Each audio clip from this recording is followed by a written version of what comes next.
大家好，我是燕子，每天更新一道菜。今天用包菜做好吃的。先把包菜用 Hello Kitty 刀对半切开，将里面的杆取出来，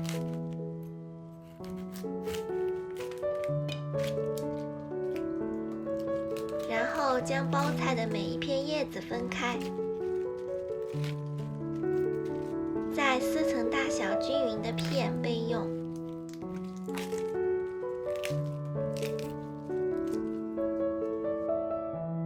大蒜切成片，干辣椒切成小段备用。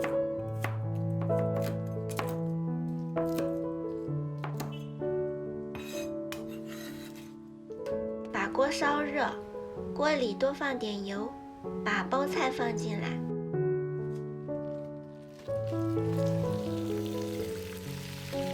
用锅铲压一压，让包菜吸饱油。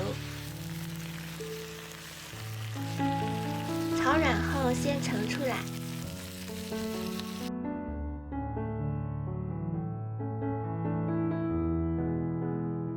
锅里再放少许油，放入干辣椒和蒜片，炒出香味。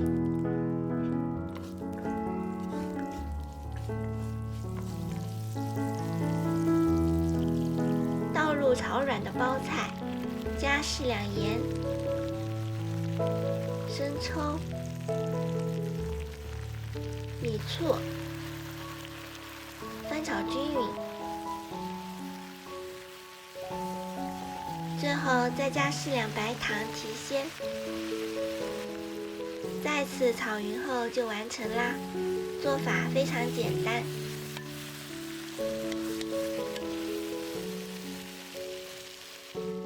过了油的包菜吃起来不仅爽脆清甜，还麻辣鲜香，非常开胃。另外还有美白的功效，如果你喜欢也试试吧。好啦，本期视频就分享到这里啦。喜欢我的视频就关注我吧，每日为您更新一道菜。